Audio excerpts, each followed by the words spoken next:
Hey everyone, I hope you're all doing well. I hope you're enjoying the holiday season as best as possible.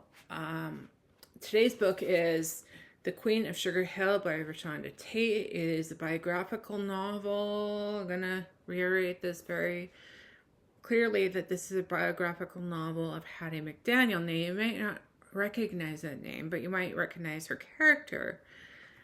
She played Mammy in Gone with the Wind, opposite Vivien Leigh.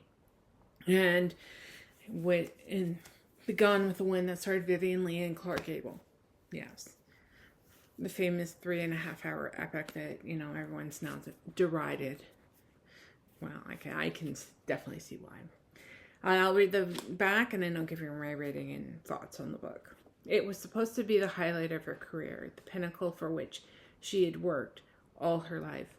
And as Hattie McDaniel took the stage in 1940 to claim an honor that would make her the first African-American woman to win an Academy Award, she tearfully took her place in history.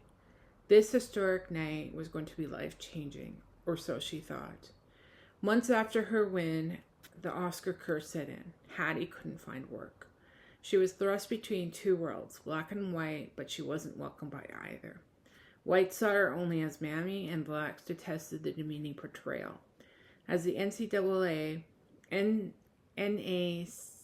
NWCP, sports of my mind, I guess, waged an all-out war against Hattie and others like her, the emotionally conflicted actor found herself struggling daily. Luckily, she had a core group of friends who helped and supported her, from Clark Gable and Louise Beavers to Rudy Berkeley Goodwin and Dorothy Dandridge. Hattie continued her fight to pave a path for Negro actors that is still felt today, all the while navigating 4 failed marriages, focusing on war efforts, and fighting the housing discrimination that made her the very queen of Sugar Hill. I give this a 4 out of 5. I really liked it. I thought it was really well done. The first, if I remember correctly, the first 150 pages I just blew through, and I really quite enjoyed it, and I really quite was enamored with the story. I should know, one of her marriages ended up with her husband dying. Wasn't a failed marriage in that respect. I guess people have different definitions of what a failed marriage is. I consider a failed marriage when you separate and you divorce, not when the other person dies. When you're 18, 19 years old. I think it was. I think they had only been married a short while and he died, like a heart attack or something. She mentions it in the book. It's mentioned in the book or in other sources. It's so wild that it took I think it was well over 50 years until a woman or a man won a Best Actor award and of color. And I find very, very fascinating. And I remember that night, that was when Halle Berry won the award for Best Actress. She got kissed by, what's his face? I can see it. Adrian Brody, if you remember that night. Yeah. It was also the night, I think... Well, no, Sidney Poitier won an award, I think, at some point. But she was...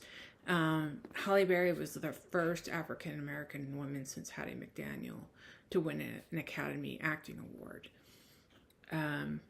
Which I find absolutely amazing, because apparently Dorothy Dandridge was nominated, so was some other people, a bunch of other African-American women who were also, I think Lena Horne. And talking about name dropping, this book has a lot of name drops from that time period, from the 40s and early 50s.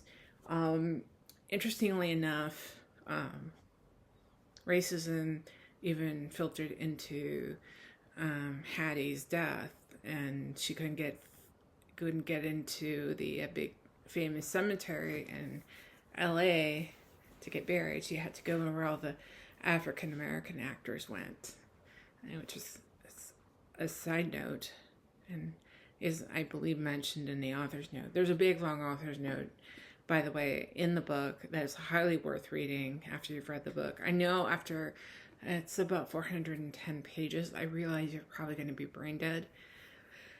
But, you know, in a way, it's sort of a very uplifting story, even though despite all the harsh circumstances she gets herself into, she always has a really great attitude. It's so amazing. She has absolutely, she always had a great attitude about things. That's the way it comes across in the book. I would definitely consider this one of my top reads of the year. Really well done. I'm glad I read it, albeit 9 months after I should have, but that's okay with that book club because there's at least 2 other books I have on that list that I would like to read still, and I probably will. So that was The Queen of Sugar Hill. Oh, and she also was part of a landmark case that was about covenants, like who could live in certain areas and who couldn't, like restrictive covenants. They used to include clauses that included race, and she was part of a case that overturned those types of restrictive covenants in the United States.